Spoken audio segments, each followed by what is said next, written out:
Good evening, everyone. My name is Fritz Schroeder, and on behalf of the Lancaster Conservancy, welcome to Nature Hour. Lancaster Conservancy's mission is to provide wild and forested lands and clean waterways for our community forever. We launched Nature Hour this past summer with the goal of bringing an assortment of local and regional experts directly to your home with presentations that help you better understand both the Conservancy's work and the work of our community partners. This is our final Nature Hour of 2020, and I'm excited to announce that we will be returning with another round of Nature Hours this coming January through March 2021. Stay tuned for an announcement on the speakers and dates in early December. We also want to remind everyone about Extraordinary Give on Friday, November 20th, when we all have the opportunity to donate to our favorite local nonprofits. This year, as part of our annual Save Woods and Water campaign, we are encouraging our supporters to get outside for one of our organized hikes or join us at Climbers Run Nature Center. More details on how to sign up will be released this coming Friday. And of course, we certainly hope you'll remember us when making your donations as part of the Extraordinary Give. The Conservancy is blessed with incredible corporate support, and tonight we want to recognize Turkey Hill Dairy, who is our presenting sponsor of Lancaster Water Week, and Clark Associates, who is our lead annual sponsor. Thank you, Turkey Hill Dairy and Clark Associates. And now I would like to introduce our colleague and tonight's presenter, Kate Gonick. Kate serves as our Senior Vice President of Land Protection and General Counsel for the Lancaster Conservancy and holds a J.D. and a Master's in Anthropology Archaeology and has advanced to candidacy for a Ph.D. with a dissertation focused on 18th century landscapes and environmental determinants. After practicing land use law in Lancaster County for over 30 years, Kate joined the Conservancy in 2008. She previously worked on planning with Brandywine Conservancy and the Pinelands Commission and established a program in archaeology and anthropology at Cheyney University. Kate has worked on public water, stormwater, and municipal issues for decades and has represented authorities, landowners, and municipalities and managed archaeological excavations in Maryland and Lancaster and Chester Counties. Wow. Please help me in welcoming Kate Gonick. Thanks, Kate. Hi, thanks, Fritz. Good evening, everyone. And I'm really happy to see you. I wish I was seeing you, but I'm so glad you could join us this evening. And I hope you learned something or get inspired to maybe do some research on your own. So I'm just going to give you a little bit of background on the cultural resources that we protect while we're protecting natural resources. For those of you not familiar with the Conservancy, here's some fast facts. We protect forest land and natural lands, and we do it for public use. I have some quick updates for you all. This week, we protected 198 acres so far, and Friday, we expect to add another 70 to that. So we're continuing to do our work, and we're continuing to expand the areas that are protected for your use and enjoyment. When we acquire land, we protect it. We protect the natural resources and the cultural resources, and we'll talk a little bit more about that. Protecting land requires many partners and lots of options. As you read through this slide, one thing you might not be familiar with is the Indigenous cultural landscape. The Indigenous cultural landscape was a process that was spearheaded by the National Park Service. The aim was to identify areas that Indigenous peoples occupied in the past for hunting, food gathering, and communities. Archaeologists call these resource areas or catchment areas, catchment being the more formal term. We try to prioritize our acquisitions to include these areas. When the Conservancy is looking at land, we're taking into a lot of different considerations, not just the natural resources, but of course also the cultural. We try to prioritize our acquisitions through a process. And in the past, we had a kind of a static process, but recently we were able to develop, thanks to two wonderful staff members, a GIS-based model we call Linus, which is Lancaster York Natural Area Scoring. This is an example of some of the resources that are scored by Linus. It's basically natural resource based. It prioritizes the parcels based on some of the same things that someone who lived here in the past might prioritize it on. Indigenous peoples, immigrants, later arrivals, they all looked for water. They looked for land. They looked for food. These are all resources that can tell us a lot about how the landscape was used in the past, but also the things that we need to protect going forward. Much of Lancaster County has been cleared for agriculture and development. The few remaining forested areas kind of rim the county. It's almost like if you look at a map of Lancaster County, you just kind of go around the outside, and that's where the forests are. What we're going to talk about tonight are the Highlands, which is a region that borders Berks, Lebanon, Dauphin, and Chester counties, and the Susquehanna Riverlands. We'll spend most of our time in the Susquehanna Riverlands. There are lots of identified resources there to talk about. The Susquehanna Riverlands is an area identified by the Pennsylvania Department of Conservation and Natural Resources as a conservation landscape, which means they really wanted to see it protected. And it's every municipality that touches the river. And while we work within these landscapes, we focus on, protecting both the cultural and the natural resources. We've had a lot of input on the cultural resources within the Susquehanna Riverlands. Here's a picture of what it looks like if we were mapping this conservation landscape. Basically, it's one of 8 along the river. I'm going to show you now where the remaining ones are. This one's a little bit different too. The Susquehanna Riverlands is, as you can see, one of the smaller ones. It also developed differently. The Conservancy serves as the external lead for the Susquehanna Riverlands. And what that means is that we work with DCNR and lots of partners in businesses and organizations, other nonprofits, funders. And what we do is we try to collaborate, we try to engage in economic development. And economic development involves both ecotourism and also heritage tourism as well. So I'm sure a lot of you are familiar with Susquehanna Heritage. They're a very important partner in the Susquehanna Riverlands. And here are some of the others. These are just a few of the conservation landscape partners. We're listing here are those that pretty much engaged in some of the funding for protecting land within this region. And part of this effort also included an agreement with the State Historic Preservation Officer. The State Historic Preservation Officer, every state has one, and that's the individual and the group that's tasked with looking at the resources, the cultural resources in the state, determining what should be in the National Register, what's eligible for the National Register, and what should happen when an undertaking may impact something that's going to be in the National Register. And we coordinate with them. They have a process called Section 106. And if you want to learn more about it, there are lots of good books on it. And feel free to contact me after this presentation, and I can even loan you one. But there's lots of more information, obviously, on the web as well.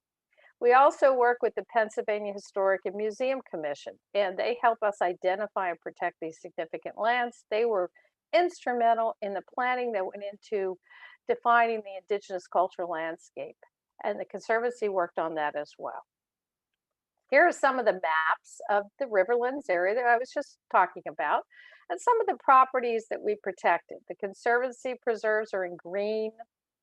Some other preserved lands are in red.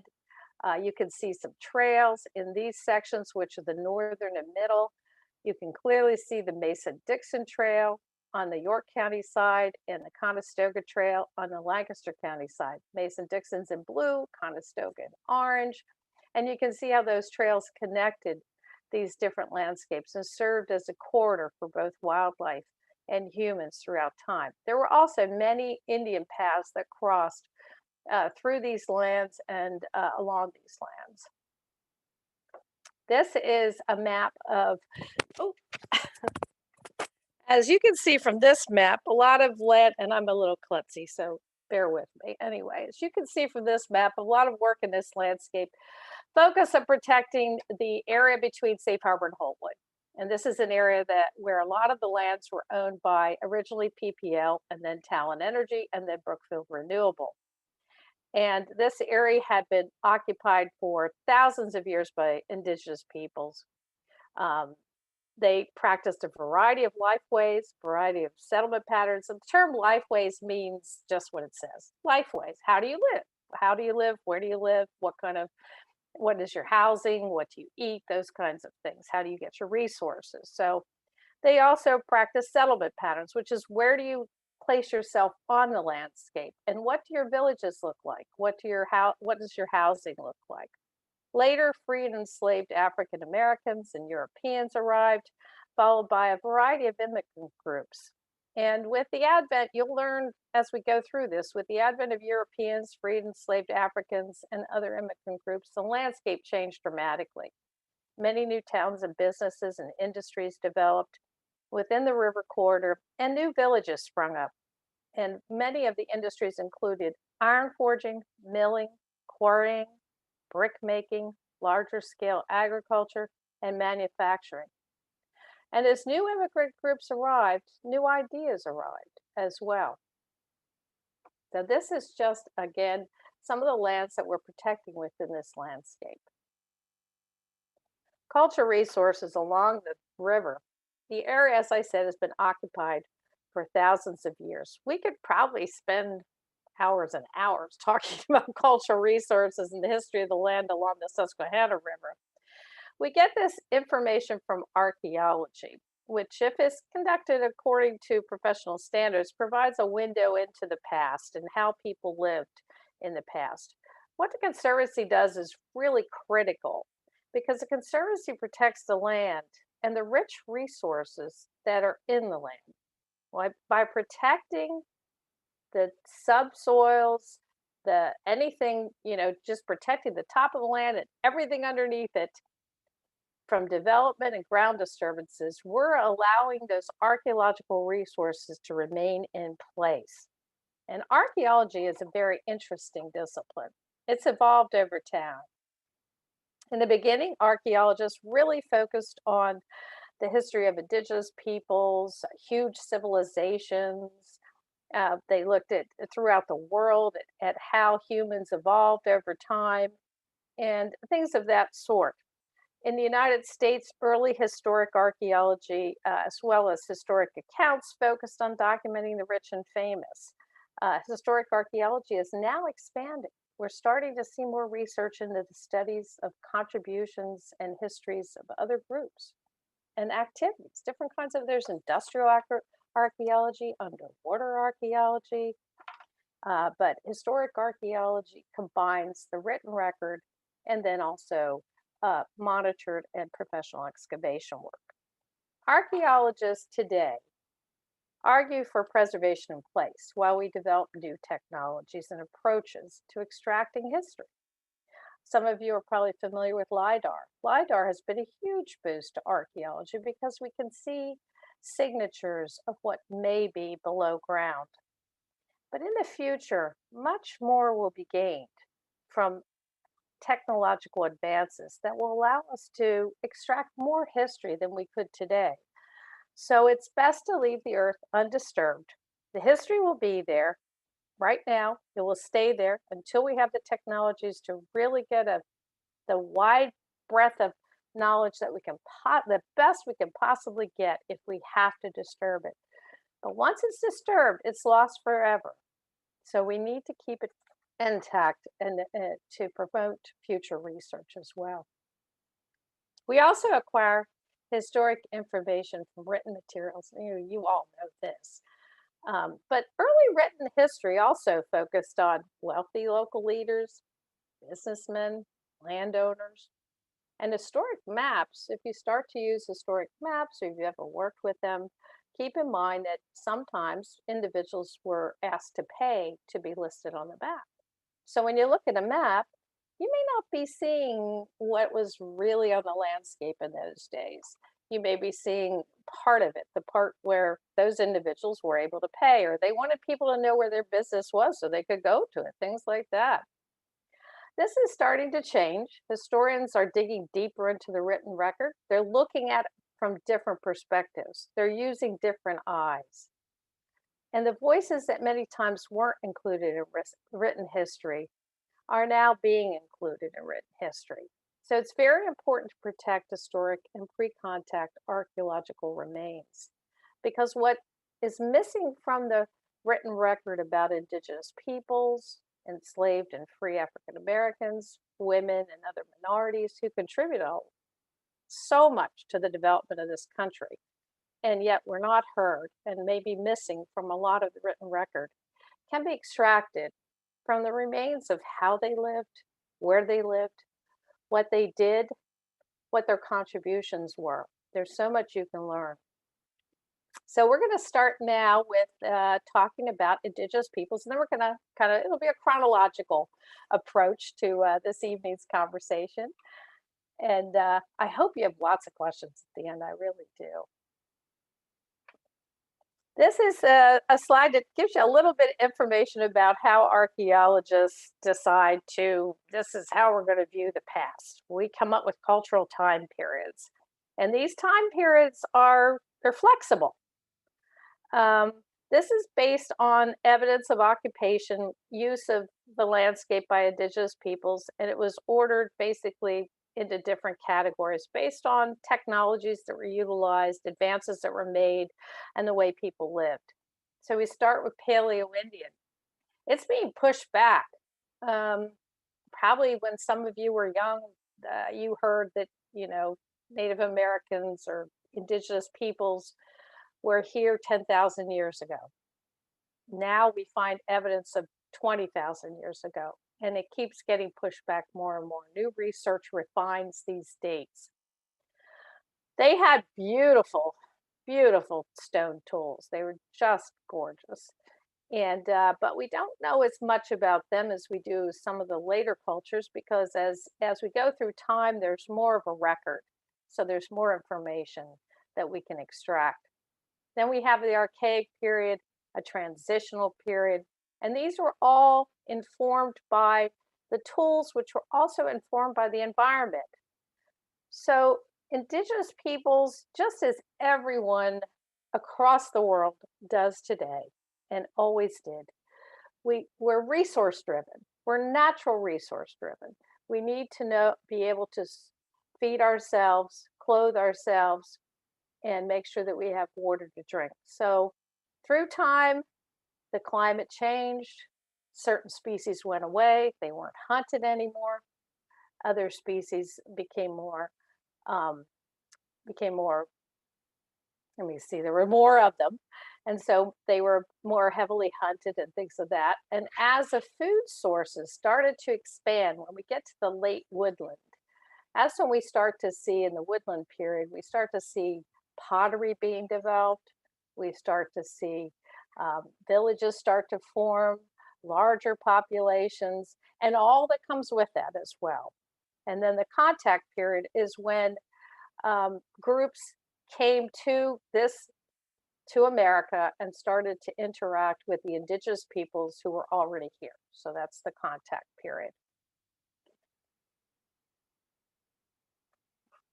How are these periods defined? Well, really, this is how they're defined. They're defined by their tools and their technologies, and then later by also some settlement patterns and things of that sort. And also when we refine it into actual named cultures, we start looking at it's largely ceramics and things of that sort. And also your tools do vary within regions. They vary within the cultures within the regions, and largely based on the availability of certain lithics. There are some lithics that are great to work with. I was fortunate enough to work with obsidian.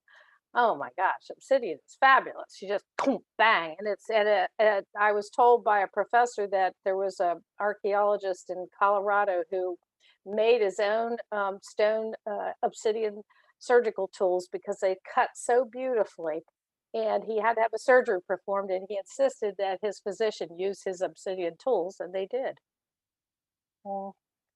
So I love obsidian. Now around here, no obsidian. What we have is we see a lot of quartz.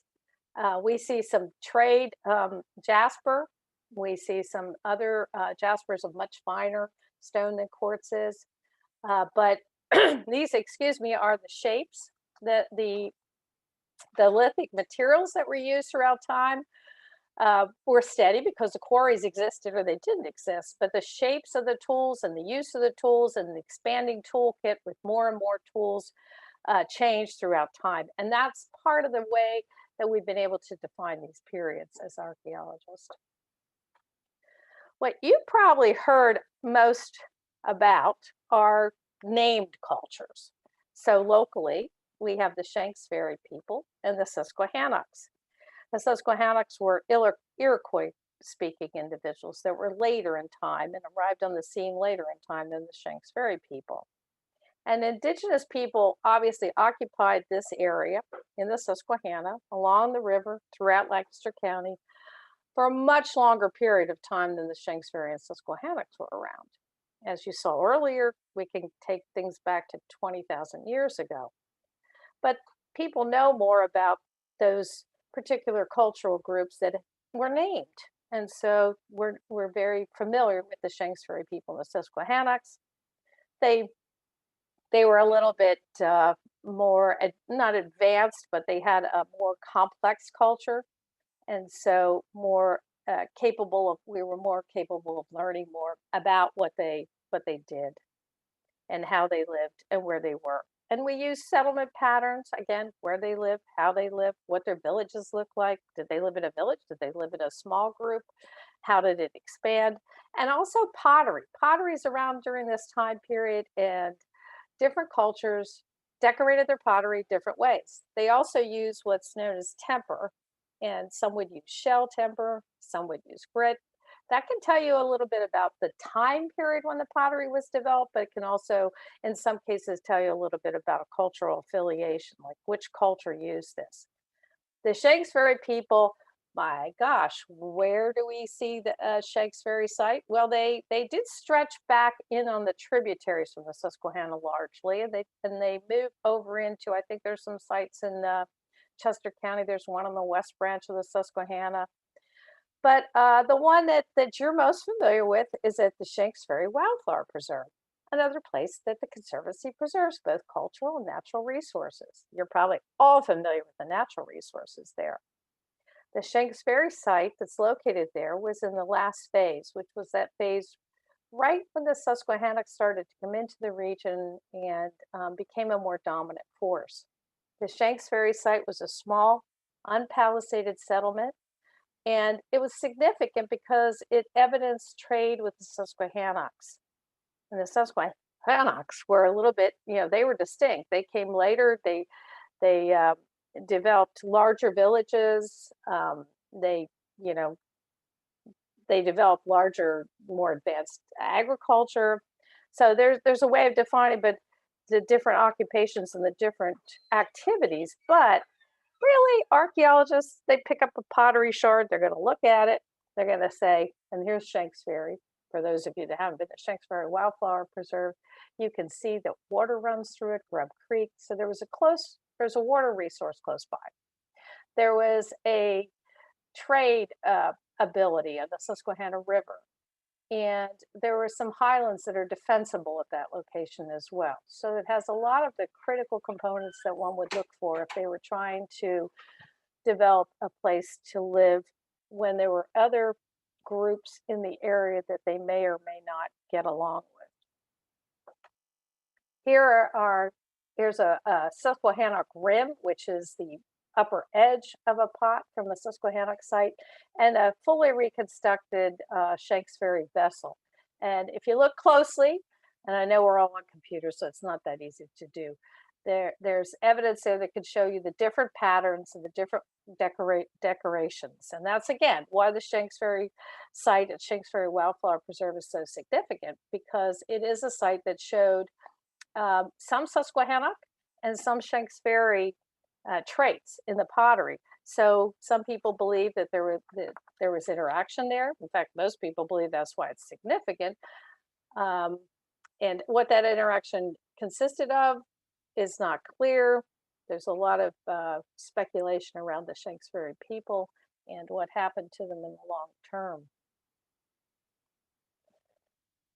The landscape along the Susquehanna was dotted with lots of occupations. And as I said, there's a lot of question about the Shanks Ferry people and what happened to them over time. They largely disappeared in the record. Some people have that have studied it have concluded that they may have been died from they've just been wiped out by disease. They may have married into other tribes and just lost the traits that you would see in the pottery, and they may have been killed by warring tribes, and perhaps the Susquehannock. So there's more research going on there as well. I'm going to just quickly touch a little bit on Susquehannock villages. I know I skipped ahead to this historic map, but I did want to give you a little bit of background on Susquehannock villages. So the Susquehannock villages were around, as I said, during this time period. I'm going to back up for a minute real quick. During the Funk phase, they started to arrive in the mid 16th century, and they continued into the 1700s when the last Susquehannocks were massacred. But during this time frame, there was a great influx of Scotch, Irish, and Welsh individuals. And by the late 18th century, the Susquehannock villages were abandoned. And actually, between 1749 and 1754, I researched this, I thought it was very interesting. 31,896 Germans arrived in Pennsylvania and spread across Pennsylvania, in large part probably settling in Lancaster County. And that was in the time period before the last indigenous peoples who occupied a Conestoga village along the Conestoga were basically exterminated by the Paxtang boys out of Harrisburg. That was immediately, basically, like 101 years before this map was drawn. So, you know, it's quite a jump. And during this time period, we all know what was happening in history. We had the revolution, there were more influx of additional immigrant groups, and the culture was the Indian culture had been replaced with a variety of cultures from a variety of places around the world who were developing much more expansive occupations across the landscape. And as you can see from this 1864 map, later residents of this region had really modified the landscape. They built mills, hotels, canals, ferries, railroads, and industries. The first mill in Lancaster County was a log grist mill along the Conestoga. It was constructed in 1714. By 1763, over 200 water-powered mills had been constructed to process a variety of goods. And Shanks Ferry was the site of a grist mill and later a flour mill. Mill technology lasted into the late 19th and early 20th century before it was totally replaced. And several of the Conservancy preserves have the remains of mills that had been on them, and sometimes mill dams and things of that sort, the legacy sediments that are a byproduct of milling in Lancaster County. So this is one of those historic maps I talked about. It shows you the Peckway Creek, Colemanville, kind of the River Road region coming down in towards Peckway. And you see what the river looked like, and that was the river before the dams. And here's a little bit later, in 1875, this is the Columbia and Port Deposit Railroad that you can see there. That had been constructed at least this far. It wasn't completed entirely until 1877. There's also a private railroad line going into Shanks Ferry along Grub Creek. It had been established, and there you see the flour mill, Grubb's Flour Mill, John Harnish Ferry House. There was a ferry across the river there. If you go over to York County, there's a Shanks Ferry in York County as well. So the two were linked at one point by a ferry. And this has a very interesting history also as we go. And I'm bouncing forward a little bit because there's a lot there, but we need, you know, I wanted to at least highlight some of the interesting histories of some of our preserves. And one of the interesting histories of Shanks Ferry, in addition to the wonderful Shanks Ferry archaeological National Register site, which is very rare to have a National Register site that's an archaeological National Register site, but we do at Shanks Ferry. But in addition to that, in addition to these mills, and in addition to the hotels and the little railroad and things that were constructed there later, there was a dynamite factory. There was a dynamite factory in the late 1800s, early 1900s, kind of at the edge of the Shanks Ferry Wildflower Preserve. And some people, you may have seen it. There is a plaque there commemorating it. And what happened was, as the Lancaster New Era reported it, at exactly 12:42 p.m. on June 9, 1906, the most horrible accident that ever happened in Lancaster County happened when 2,500 pounds of dynamite accidentally detonated.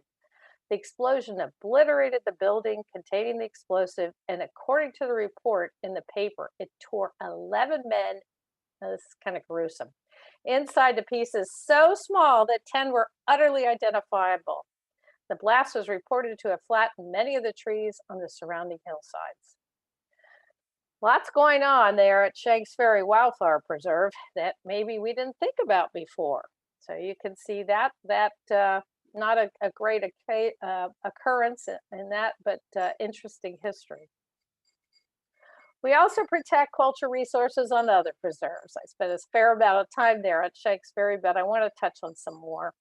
So like Shanks Ferry, this Fox Hollow Nature Preserve, which is just kind of south and west of 324, for those of you that are accustomed to driving to Peckway on 324, and of course very close to the Enola Low Grade Trail, as you can see on that map, and I'm sure many of you have already hiked that trail.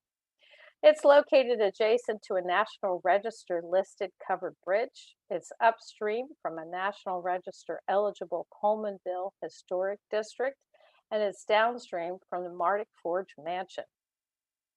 If you drive along 324 at the bridge above Fox Hollow and below the Mardick Forge Enola Low Grade Trail Bridge, you'll see the ironmaster's house for the Coleman Furnace.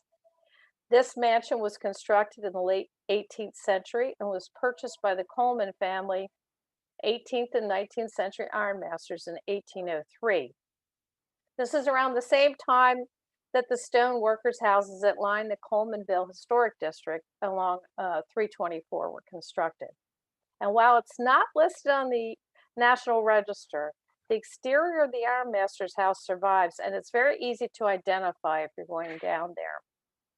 The Coleman family has a very interesting history. And any of you that are, they did donate lots of their family documentation to the Lancaster County History.org. And so if you ever want to go in there and do some research on the Colemans, amazing family. Barbara Coleman was a very interesting gentleman. So that in the late 19th, early 20th century, an electrification plant was built on top of the remains of the Coleman Furnace. And it's along the Peckway Creek, and it's on the now Fox Hollow Nature Preserve. This included the dam that's pictured here. And I can tell you, when I was looking at the Fox Hollow Nature Preserve for a possible acquisition, it was part of the PPL project. We talked about that large landscape utility transfer of lands. I went down there. I like to hike in the winter. I'm allergic to bees, so I like to hike in the winter. And I went down and I hiked up onto the top of the remains of this electrification plant and the Coleman Furnace. And I looked down into the Peckway Creek. And I didn't even know what I was looking at until later when someone shared this photograph with me. And what I was looking at were the remains of this dam.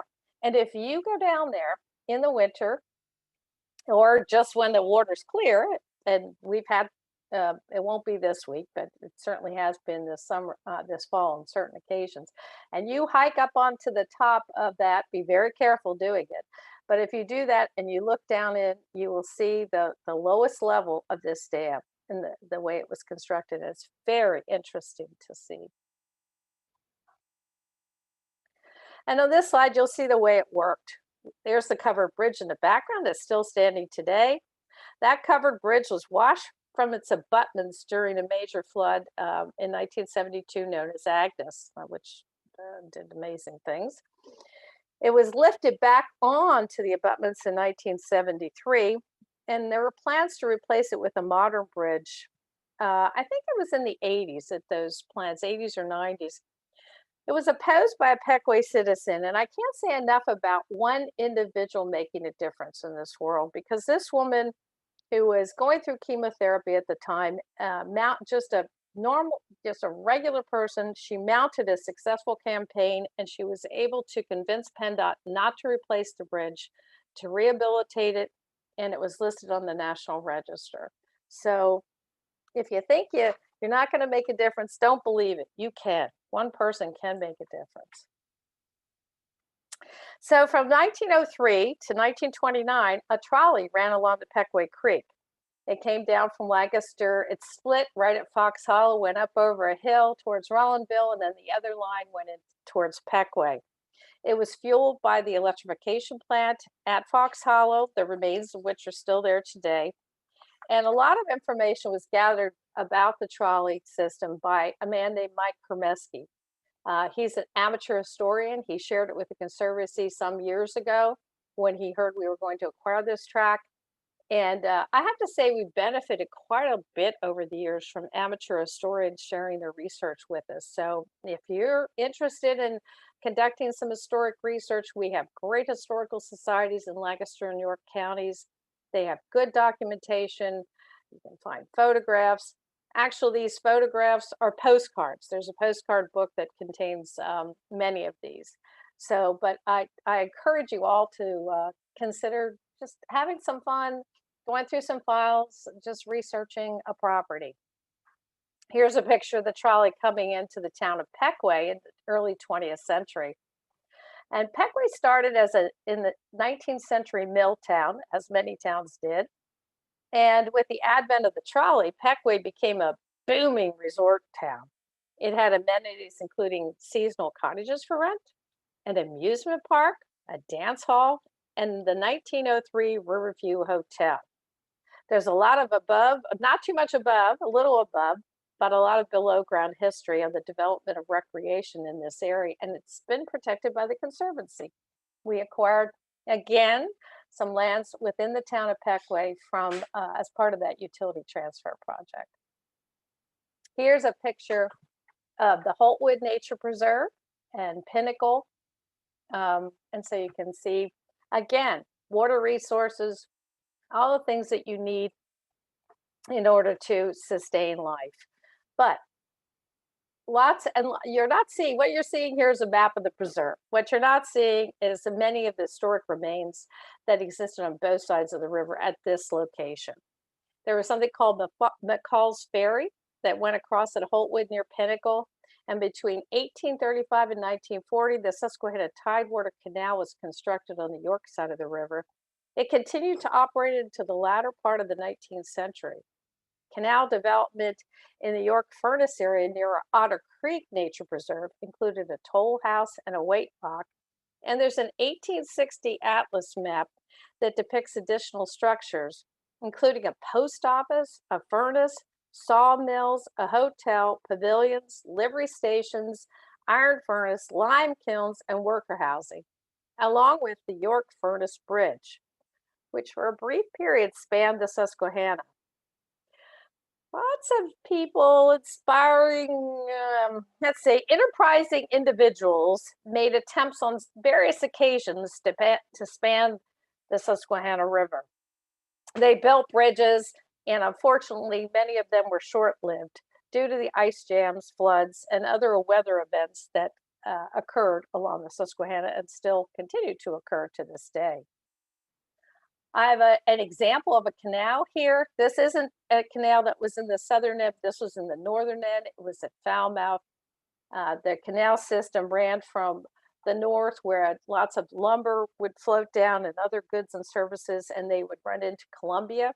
And the town of Columbia was a bustling community during historic towns, as it is today.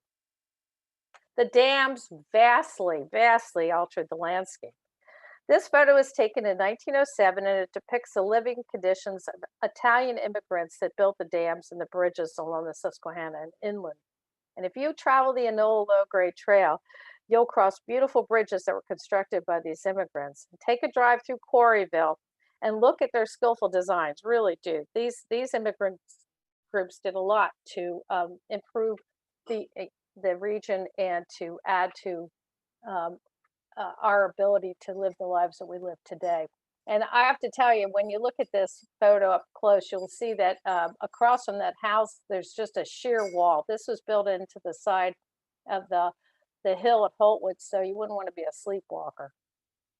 This is a historic photo of the town of Holtwood, which still hosted a physician in the 1950s.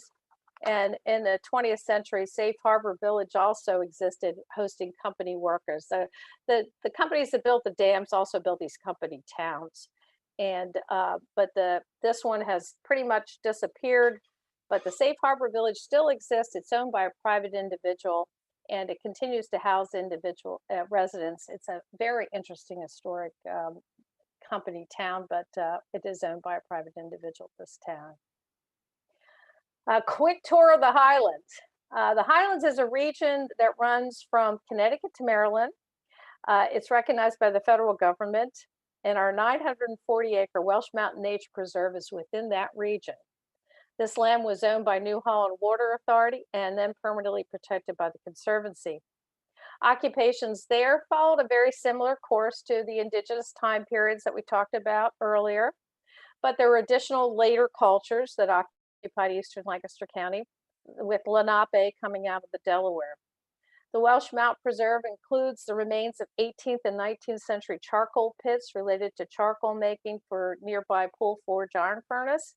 And it's also adjacent to the Peckway North Rural Historic District, which was determined to be eligible for the National Register. The Welsh Mountain Preserve includes water resources, upland forests, and these supported indigenous and later immigrant groups. There was traditional horse racing in the area in the 19th century, and it has a rich African-American history.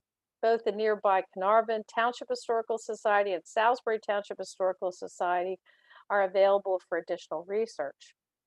The Highlands region included many forges and furnaces stretching from the mid-18th century through the 19th century. Some of the iron masters, as did some farmers in Lancaster County, utilized enslaved Africans in their operations. And some iron masters opposed the Gradual Abolition Act in PA and found a way to keep Africans enslaved until the Civil War. Little has been done to document the great contributions of these people to the development of the region and its industries. So again, there's a topic for more document research for any of you that are interested.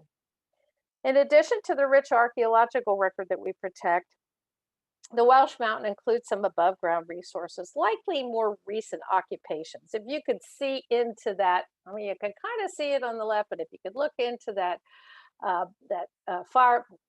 the chimney there, you can see it's constructed with brick. And if you are up close to these remains, you'll see the mortar is a more recent mortar. But this is just the remains of a house that at one time stood, probably early 20th century, on the Welsh Mountain Nature Preserve. It's now used by scouting groups, but again, more research could be conducted. Another example of above ground remains protected by the Conservancy is the cemetery located at Safe Harbor. This is a relocated cemetery. It includes the remains of 18th and 19th century German immigrants who occupied this area. And it was relocated by the individuals who owned Safe Harbor when they started to conduct a 20th century coal washing operation. There's not that much known about this site, but if you speak German and you'd like to go down and conduct a little research look into the history of these individuals, that would be a wonderful project as well. These structural remains are along a tributary to Tuckone Creek, located on a recently acquired addition to our Tuckone Glen Pfeiffer Preserve. And we know very little about them as well. Dating remains of structures on Conservancy lands and their histories is many times possible through historic document research. The history of the Susquehanna, with Lancaster and York counties, the Highlands, and the region is a rich one. It is a history tied to the environment and the climate. And so many groups have contributed to the growth we see today. The contributions of many of these groups have not been substantially documented. We need more historians so we can learn from the past and not repeat our mistakes. The Conservancy protects both natural and cultural resources. Without the protection provided by the Conservancy, development would destroy both. Our preserve rules and regulations strictly prohibit ground disturbances. Disturbing the ground destroys history, the history that is stored there. Who knows what stories are protected by the Welsh Mountain Preserve along this path? Go out and take a hike. And I strongly recommend, this is a wonderful 1.5-mile hike into the Welsh Mountain Preserve, and it's for mobility challenged individuals as well as those who aren't, but they like to walk on a more packed surface, a more even surface. Like, I enjoyed it the other day, I'll tell you. As we move forward, it's important to understand the earth and the water we share and the stewardship that's entrusted to everyone who came before us, so many. This slide's just the tip of the iceberg when it comes to researching our rich history. It's a great place to start to learn more about what's on our preserves and within our preserves. I like the PHMC website, Pennsylvania Historic and Museum Commission. There they have a culture resource GIS-based system, and it is open to all. The archaeological information is only available to Secretary of Interior qualified archaeologists. And but the historic resources are available for anyone to research, and it's really interesting. And much of what you heard tonight, I have gathered from research on that site.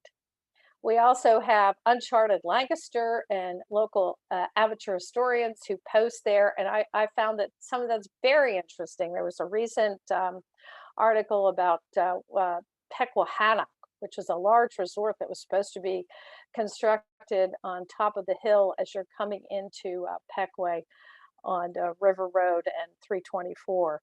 So lots of interesting history being gathered locally as well. And there are the local historical societies like the Conestoga Historical Society, Carnarvon Historical Society, as I mentioned, Salisbury. There are some very good foundational books on prehistory of the region, and that's constantly being updated, but there are some very good foundational ones. But I hope you get out there. I hope you enjoy yourselves, and I hope if you're so inclined that you go do a little research, and please share it with us. We would love to have you share it with us. Thank you. Thank you so much, Kate. Wow, I did not know how much history was on these nature preserves that we're all working to protect, and there's just so much more to learn. And just thank you for sharing the tip of the iceberg with us all tonight. We have time now for some questions, and I welcome you to ask those questions by putting them in our Q&A, that Q&A button on your screen. They'll probably get lost in our chat feature there, so please put them in the Q&A button. I know during the presentation we had some questions about the time periods back at the beginning of your presentation, and what the acronym at the end stood for. I think people were curious what, I think it was BP, what that stood for. Before present. Yes. So it's pretty easy, because then you can just, you don't have to do any of the BCAC or anything. It's just before present, that many years before present. Okay. Fantastic. Thank you for clarifying that. I really appreciate it. We have one question here from Christopher. Are the Paleo Indians the people who came over the Bering Strait? Yes, but there's still an ongoing research as to when that occurred and how long they've been occupying the region. And there's also some research on the East Coast. So Paleo Indians are pretty much defined by their stone tools. And so we don't have actual cultural affiliations unless we find remains of individuals that we can do genetic testing on. And there has been some of that, but not really with Paleo. But there's also some discussion that maybe certain individuals arrived from Europe and they came over. that way, as well as the Bering Strait. So more research. Always more research. More research. We have a question from Brent. Are any of the cultural resources being threatened by climate change? That's a very good question. And I just, without having anything to base it on, I would suppose yes. And the reason I would say that is, first of all, increased flooding. And so when increased flooding comes, it just gouges out the landscape, and it takes with it all the cultural resources that were there. For instance, climate changed when during the Paleo time period, there were ice shelves. They came down lower. There were people living 8 miles out into what we now see as the Atlantic Ocean, and all those resources are covered.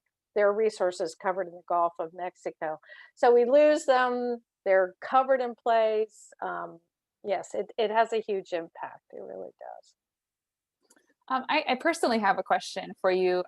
You talked about the Indigenous cultural landscape at the beginning of your presentation, and I'm just curious what all that research was like for you to do, and how does that help us moving forward with all these different protection efforts that we have at the Conservancy? Well, it's great because it was such a collaborative effort. The National Park Service led it. Pennsylvania Historic and Museum Commission engaged. Susquehanna Heritage was engaged. They used a lot of GIS, mapping the particular identified sites that we have in the archaeological record, and then taking those identified sites and looking at how far the evidence of the cultural evidence extended. So you knew how far the people traveled in order. And also just from the research that's been conducted in the past, that identifies how large a catchment area has to be for a certain population. So you're able to extrapolate that way as well. Wow, fantastic. Actually, if you saw a map, it spreads all over the entire county of Lancaster and into the Welsh Mountains from the river. That was quite interesting for me too. I did not know that the Highlands region stretched from Maryland to Connecticut. That's quite incredible. We just have a lot of people saying thank you for such an incredible presentation. Just giving it one last call here for any questions that people might have. Feel free to put those in the Q&A box if you have any last questions for Kate here as we wrap up our evening. We have a question here. Is the Conservancy using any geophysical survey methods to identify resources? No, we are not at this point in time. I get if we needed to, for some reason, something was going to be disturbed, but no, we're not. That's the short answer. I mean, it's a great resource. It really does identify it, but if we're not going to, we protect everything. So knowing where it is exactly and the exact location is not critical at this point in time. How's that for an answer? Understood. We have a question from Anne. How did the Welsh Mountains get that name? Oh, that's a great question. I don't know the answer, but I would assume it was probably because the Welsh people came there and they named it. But I don't know. But why don't you research that, Anne? More and research. Come back and tell me, please. I would love to. We named the preserve after the area, so it wasn't a name that we invented in the Conservancy. Understood. We have another question about the Highlands. How far east and west do the Highlands cover? As they stretch from Maryland to Connecticut. Kind of southern Connecticut, northern Maryland, and in Lancaster County, they cover 20. The area covers 20 different municipalities, stretching from Providence Township up around the right side of the county, and then across the upper tier over to Kenoi. Understood. We have a question about what new areas are you or is the Conservancy targeting for protection and preservation? Are there certain regions? That's a great question. That really is. Well, and what we're trying to do, and when you say new areas, we're trying to make connections. So you saw those maps, and there's some gaps in those maps. There's some small gaps and there's some large gaps. And what we're trying to do is make those connections for wildlife, for people. And those are the same things that it's important to protect natural and cultural resources that, kind of flow in a pattern there. Their resource areas, our stewardship team is amazing. They do a lot of research on the natural resources that are present, and then they come up with conservation areas and conservation plans and management planning. And our management planning includes, the cultural resources. But yeah, short answer is we're looking at connections. Very critical to maintain the ability to connect between the landscapes. Okay, on that note, I just want to say thank you again so much. We really just appreciate you taking the time tonight to share some of this history and the knowledge that we're so lucky at the Conservancy as staff to get to hear from you, and I'm so glad you got to share this with our community. I want to pass it back over to Fritz just for some final words, and thank you again. Thank you all. Thank you, Kelly. Thank you, Kate, and all of you for joining us this evening. Tonight's presentation was a 101 in the protected history of the Susquehanna River and Lancaster County, the preservation of cultural and natural resources. Today we talk about outdoor and heritage tourism, which reflects the deep history of this region, from indigenous and native people trading along the footpaths of the Susquehanna, which evolved into European settlements and new forms of transportation such as ferries, canals, and railroads, a time of industrial growth, which Kate touched on. The archaeology of this historic region, the evidence of tools and pottery that help us understand the time periods, the settlement patterns, and villages are significant aspects of this history, as is the sad story of the Paxton Boys Conestoga massacre of the Susquehannocks. I've always thought of the natural resources the Conservancy protects, but Kate, what you reminded us of this evening is the importance of the cultural resources, the deep history, and the stories that make these river hills and glens so unique. Finally, I want to reflect on the woman who helped save the Peckway covered bridge by echoing your words, "One person can make a difference." No truer words have been spoken. As someone who has witnessed the incredible amount of time you've put into finding these parcels of lands, working with the property owners, communicating with potential funders, and eventually preserving these lands, often after years and years of negotiations and hard work, I find this statement to be completely true. One person can make a difference. Thank you, Kate. With that, I want to wish everyone a happy evening. Thank you for joining us, and we look forward to seeing you soon.